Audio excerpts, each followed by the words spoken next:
నీతి ఆయోగ్ లో సబ్ కమిటీలు వేయాలని కోరామని ఏపీ సీఎం చంద్రబాబు అన్నారు. విభజన బిల్లులో హామీలు నెరవేర్చాలని కోరామని తెలిపారు. ఏపీలో 30% రెవెన్యూ లోటు ఉందని వివరించామన్నారు సీఎం. అదే మరిగా నేను వాస్తవం కూడా ఇది ఎవరు దాచిపెట్టేది కాదు.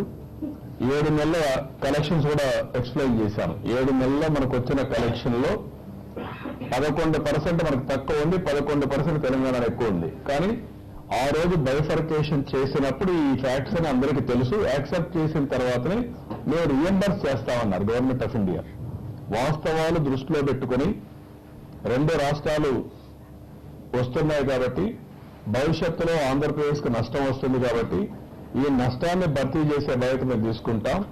లెవెల్ ప్లేయింగ్ ఫీల్డ్ వచ్చే వరకు అన్ని విధాలు ఆదుకుంటామని చెప్పి ఆ రోజు ప్రైమ్ మినిస్టర్ గాని అపోజిషన్ లో ఉండే వాళ్ళు కూడా చాలా స్పష్టంగా చెప్పారు. వెంకయ్యనాయుడు గారు కానీ అరుణ్ జైట్లీ కానీ వీళ్ళందరూ కూడా కమిట్ అయ్యారు on the floor of the house. అదే ఇప్పుడు వేగారు మన దగ్గర. ఇప్పుడు అంటే బడ్జెట్ లో లోటు ఉండడం డెఫినెట్ గా కేంద్రానికి కూడా ఇబ్బందులు ఉండొచ్చు. బికాస్ వేరియస్ ప్రాబ్లమ్స్ వల్ల ఇప్పుడు ఈ ఆయిల్ వల్ల కొంత ఇంప్రూవ్మెంట్ ఉండాలి. అది మనకు కరెక్ట్ గా ఇన్ఫర్మేషన్ మన దగ్గర లేదు. 45,000 కోట్లు వచ్చింది.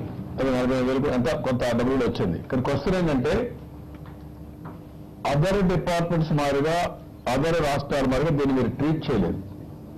ఆ రోజు ఆంధ్రప్రదేశ్ లో ఉండే ప్రజానీకం మాకు విభజన కావాలని కోరుకోలేదు.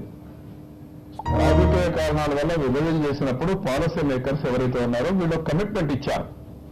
అది అన్యాయం అని కూడా కాంగ్రెస్ పార్టీ చిత్తుగా ఓడిచ్చారు. అది వేరే కథ. కానీ ఆ కమిట్మెంట్ ఇచ్చినప్పుడు ఆ కమిట్మెంట్ నిలబెట్టుకోవాల్సిన అవసరం ఉంది.